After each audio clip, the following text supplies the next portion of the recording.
اللہ تعالیٰ سب کی اصلیت دکھا کر پھر پوچھتا ہے کہ بتا میرے بندے میرے سوا تیرا کون ہے۔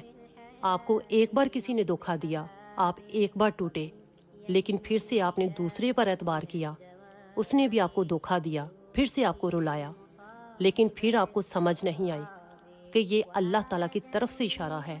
اللہ تعالیٰ فرماتا ہے کہ میرے سوا بندے تیرا کوئی بھی نہیں، اور اللہ تعالیٰ فرماتا ہے کہ میرے جتنی محبت تمہیں کوئی بھی نہیں دے سکتا، پھر مجھے چھوڑ کر کہاں جا رہے ہو۔ اور یہ یاد رکھو کہ سکون صرف اللہ تعالیٰ کی یاد میں ہے۔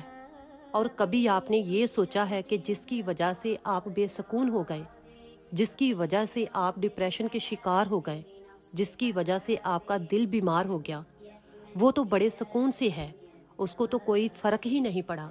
پھر ایسے شخص کی وجہ سے آپ اپنی زندگی کو ختم کر دیتے ہیں، وہ زندگی جو اللہ تعالیٰ نے آپ کو نعمت کے طور پر دی ہے۔ اور اللہ تعالیٰ کی حکمت کو سمجھنے کی کوشش کرو۔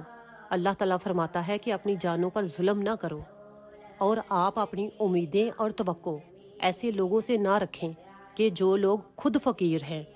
آپ بادشاہوں کے بادشاہ سے مانگیں، جو سب کو دیتا ہے وہ آپ کو بھی دے گا۔